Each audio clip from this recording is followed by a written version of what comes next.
Olá, assinante do nosso curso de História do Cristianismo. Meu nome é Caio Augusto e hoje nós estamos iniciando a nossa segunda aula do curso de História do Cristianismo. Se você leu a nossa ementa, você viu que essa aula vai falar um pouco sobre a Igreja Apostólica, né? Como que se organizava as primeiras igrejas, né?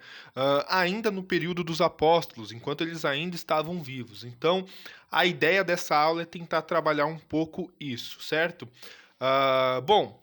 As nossas fontes principais aqui dessa aula, né, vai ser o livro de Atos dos Apóstolos, certo?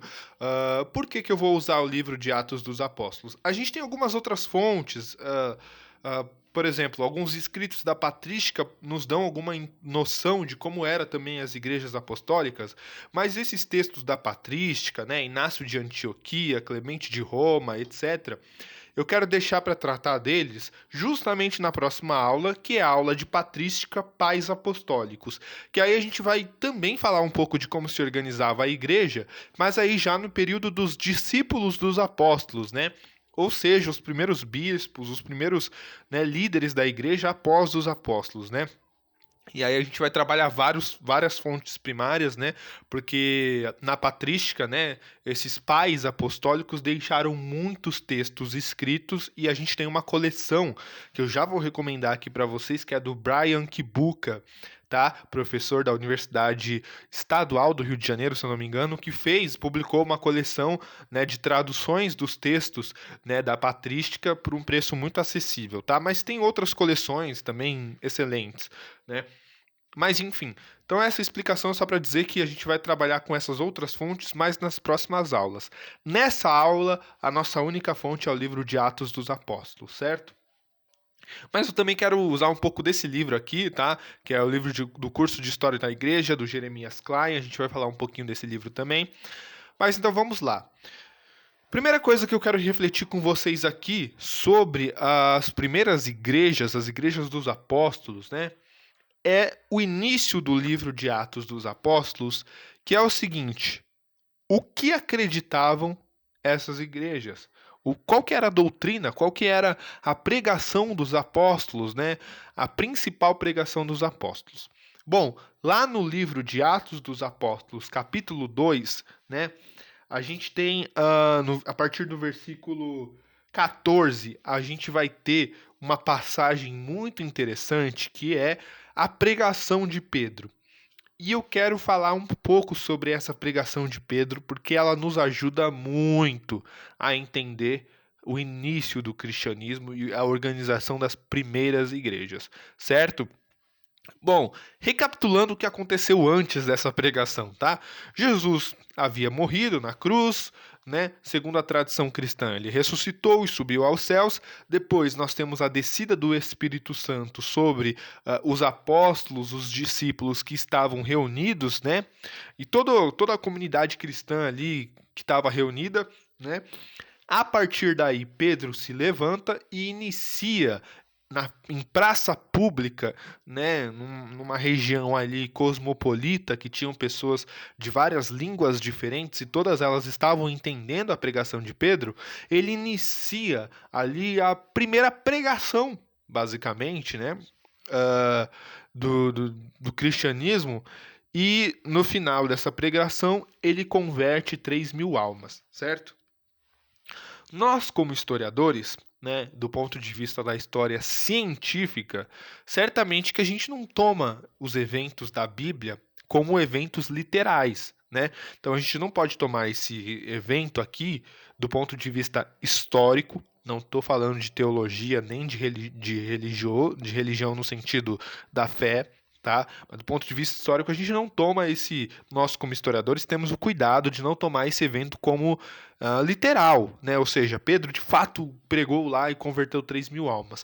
Mas a gente pega esse texto, né? Mesmo não analisando de forma literal, a gente pega esse texto para trabalhar e tentar pensar elementos da história do cristianismo, certo? E é isso que eu quero fazer com vocês aqui hoje, analisar esse texto, analisar um outro texto de Atos e discutir um pouco sobre essa questão aí das primeiras igrejas. Bom, O que que essa primeira pregação de Pedro nos fala sobre a história do cristianismo? Se você lê a passagem toda, você vai ver Pedro defendendo a fé cristã, né?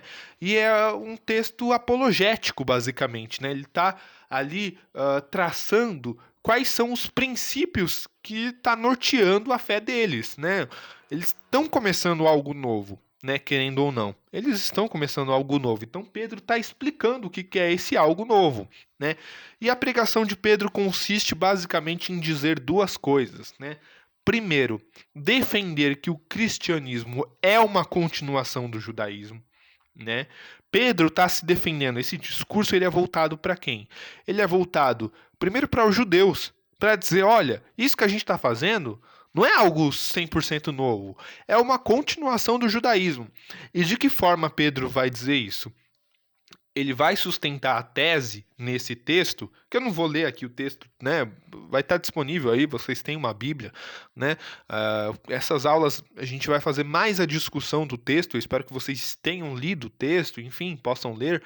Pedro vai fazer a defesa de que o cristianismo é uma continuação do judaísmo, defendendo a tese de que Jesus é o Messias esperado, né? Então Pedro vai dizer: olha, aquele Messias que foi pregado por Isaías, aquele Messias que vocês estão esperando há um tempo, esse Messias é Jesus Cristo que veio, encarnou, né? Pregou, fez prodígios e milagres entre nós, foi morto na cruz por causa de vocês, né, judeus, pela incredulidade de vocês, ressuscitou, está à destra de Deus. Ou seja, este homem que esteve entre nós e que foi morto e crucificado e que ressuscitou, segundo a tradição cristã e segundo essa pregação de Pedro, esse cara é o Messias, né? Então isso é muito importante, porque isso é uma forma de Pedro, que era um judeu, né, justificar a fé dele diante de outros judeus que estão criticando Pedro, estão criticando essa primeira comunidade que, do ponto de vista dos judeus, é uma seita religiosa, uma seita judaica e que está acreditando que um filho de carpinteiro era o filho de Deus e era o Messias esperado. Pedro está falando, olha, sim, ele é o Messias esperado. O que a gente está defendendo aqui não é uma criação nova, não é uma coisa nova que brotou do nada. É aquilo que já estava sendo dito pelos profetas, enfim. Então, Pedro está defendendo a tese de que Jesus é o Messias, tá? Para nós, do ponto de vista histórico, não nos interessa saber se Jesus é o Messias ou se ele não é o Messias. O que nos interessa saber é que Pedro está pregando isso. Ou seja, até esse momento, isso não estava claro. Entendem? Né? Até esse momento, até essa pregação de Pedro, que também não nos interessa se aconteceu dessa forma ou não, o fato é que este texto nos indica que os cristãos do primeiro século acreditavam nisso, que Jesus era o Messias prometido. Então, já nos primeiros séculos, essa crença era o ponto central deles. Jesus é o Messias prometido, certo? Para nós isso é óbvio hoje.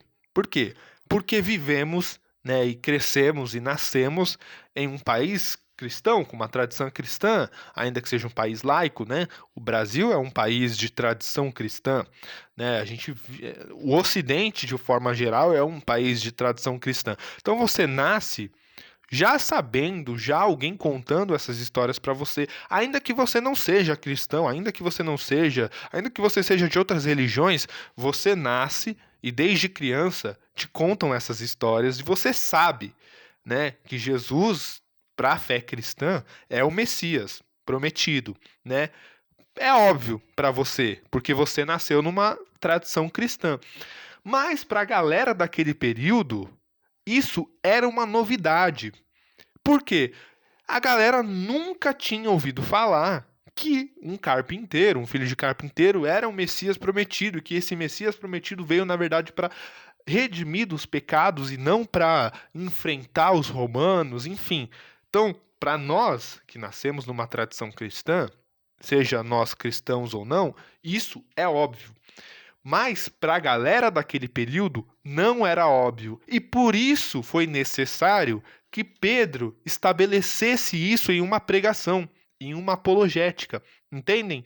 Então Pedro está defendendo e ao mesmo tempo construindo as bases da fé cristã.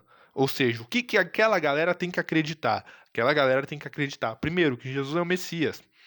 Segundo, que esse Messias foi morto pelos pecados, ou seja, há um propósito na morte dele, ele não morreu, sei lá, por ter sido um rebelde, ele não morreu, enfim, por nenhum outro motivo, ele morreu para redimir o povo judeu especial, né? Depois a gente vai ver que isso vai ser estendido a outros povos, mas ele morreu para redimir dos pecados, ele ressuscitou e vai voltar, né?